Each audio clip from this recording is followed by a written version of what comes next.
Coucou et bienvenue dans la thèse de Loulou. Dans cette série, on va parler de pucerons, de pommiers, de plantes de service et tout ce qu'il y a autour de ma thèse et qui participe au projet Cap Zéro Phyto. L'objectif, c'est d'utiliser les odeurs des plantes à la place des pesticides pour repousser les pucerons des pommiers. Dans les 2 derniers épisodes, on a vu l'efficacité répulsive des plantes de service, mais en laboratoire. Mais que se passe-t-il sur le terrain, là où les conditions météo changent, où les plantes peuvent également attirer des ennemis naturels, des ravageurs?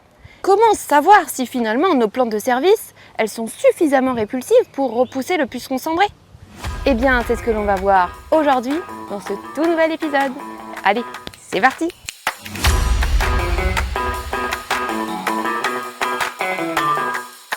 Alors, pour répondre à cette question, on a choisi 5 espèces de plantes. Le fenouil, la tagette, le basilic, la menthe et le raie gras. Chaque placette est constituée de 3 arbres, au pied duquel on a mis 3 lignes de plantes de service de part et d'autre des arbres. Ce qui nous donne grosso modo des placettes de 4 mètres de long par 2 mètres de large. Les plantes ont été mises début avril, c'est-à-dire avant le début des infestations de pucerons.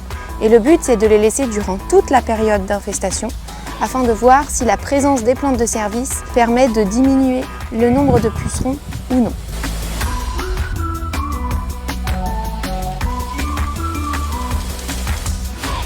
Mais comment savoir si l'effet des plantes de service il est plutôt répulsif direct ou plutôt attractif des ennemis naturels qui viennent ensuite prédater et parasiter les pucerons? Chaque semaine, d'avril à juin, on vient faire 2 types d'observations. Au niveau des arbres, on va compter le nombre de pucerons et d'ennemis naturels présents dans certaines colonies.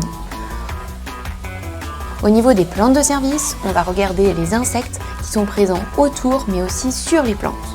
Cela nous permettra de savoir s'il y a moins de pucerons à proximité de certaines espèces de plantes et de savoir si les plantes, elles attirent ou non d'autres insectes.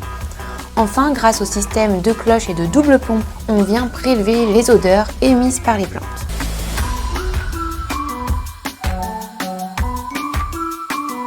Et si tu veux savoir comment on est passé de ça à ça, rendez-vous dans le prochain épisode.